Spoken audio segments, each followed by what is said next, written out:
Hey YouTube, what's going on? So today we are sort of just going to jump right into this. Just got back a very large tennis submission from PSA. This was for 100 cards. I was super excited to unbox all of this. PSA does a really nice job of packaging everything. They all came in these boxes right here. You would open them up. They had everything in there. It came in a big box. Everything was padded. Everything was really secure. And I think PSA did a great job of packaging everything and make sure that everything, stayed in good shape. But I wanted to talk to you guys a little bit about some tennis cards.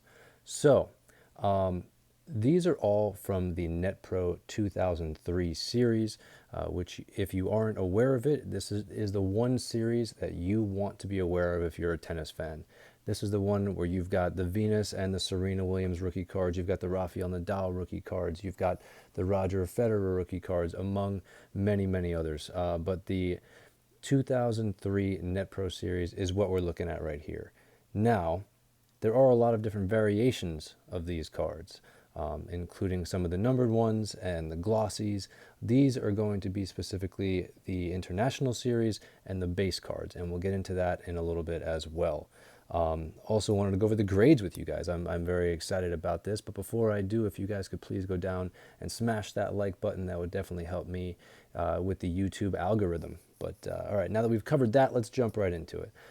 Going from, let's see, left to right, I guess, we can start with these cards right here. So this is going to be the base card for Rafael Nadal in the set. Take a look at that, number 70. This is a Gem Mint 10, managed to get 11 base Rafael Nadal PSA 10s. I submitted about 50 of these. I've got about 40 of them in PSA 9s. I did go through and separate them already. And I got 2 PSA 8s, which are going to be down here. Quickly, I'll just show you guys those. I got 2 8s. I got a couple of the International and a couple of the base 8s. So there we go. 3 8s in the International and 1 in the base.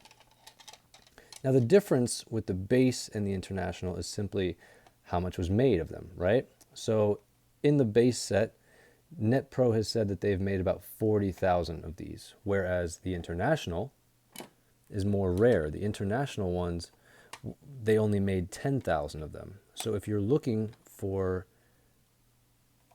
any one of these players, in the 2003 Netpro series, I think you probably get better value for your money looking for the International series. Now, there's a lot of elite cards, and I think a lot of people sort of look at the base cards and they say, oh, that's their flagship card.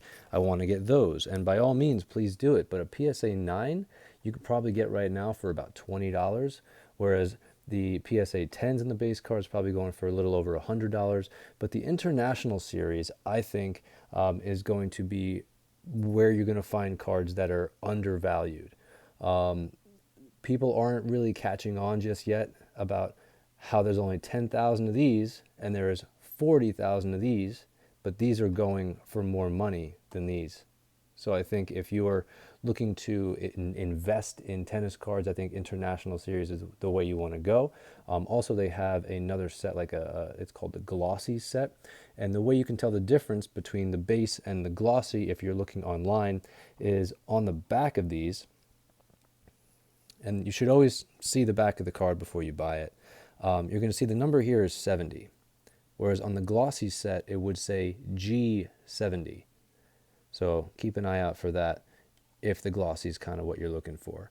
Now, the glossies are really, really tough to grade, so I imagine that the population of them would be less. And the reason why that is because in the cases, the way they come, they kind of stick together. And when you pull them apart, sometimes they would stick to each other. So part of the card could actually come off and then, damage the card, and then it won't grade as high.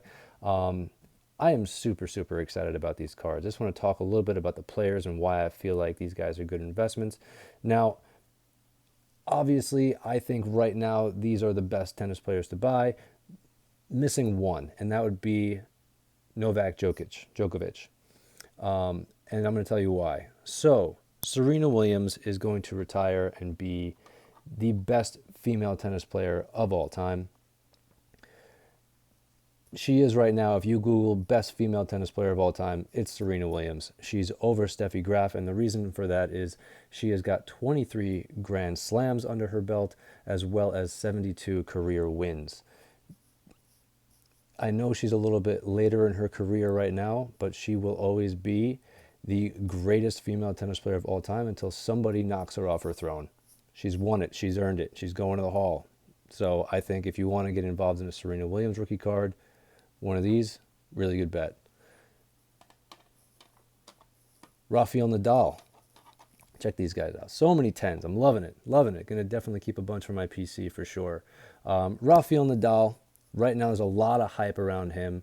Him and Novak Djokovic have both 20 Grand Slams, and it's going to be between Rafael Nadal and Djokovic to see who ends their career with more Grand Slams. Now, Djokovic was born in 87 and Rafael Nadal was born in 86. So Djokovic does have that one extra year on Nadal, but who's to say who's going to pull it off? Nadal and Djokovic both have 20 Grand Slams, but Nadal has 88 career wins, whereas Djokovic has 85. So right now, I'm still giving the edge to Nadal. So let's see how that goes. Roger Federer, for a long time, was regarded as being the best male tennis player of all time, or at least coming up on it. He's currently ranked number 2 in total wins, but he has a chance. He has a chance to end his career with the most career wins of all time. Currently, he has 103, and he also has 20 Grand Slams. So it's really, really interesting how Federer, Nadal, and Djokovic all have 20 Grand Slams under the belt. So if you are a tennis fan, not only do I think this is a good set for you to invest in, I think these players are obviously awesome players to invest in. And if you can get Djokovic, do that as well. I just love collecting cards. I think these are super great. I think they look really clean. You can pick them up at good prices. They're not outrageously priced. You can definitely get in on them. Like I said, a PSA 9 Serena probably goes for around $20 for the base right now, whereas these are probably going for around 150 right now. There was a big spike where some of these cards in PSA 10s were going for like $1,500. And the market has definitely leveled out quite a bit since then, and I think the prices are much more reasonable. And I think now if you're just somebody who's like, hey, you know what, I would really like to have a Serena or a Nadal or a Federer card, I think now's a much more reasonable time for you to go in and grab one. So I just wanted to share this with you. I was really, really excited about it. Just got them in today, and wanted to put the video up for you. So again, if you guys like this video, please go down and leave a like for me. And if you have any comments, let me know. Tennis is not the sport where I have the most amount of knowledge. For me, I always think baseball is where I probably have the most amount of knowledge right now. So if you guys know anything about tennis that I should know, if there's any up-and-comers that you think I should invest in or that you guys are currently investing in, I would love to know about it. So the floor is open. Let's talk about it. Thank you guys for being here, and I will see you on the next one.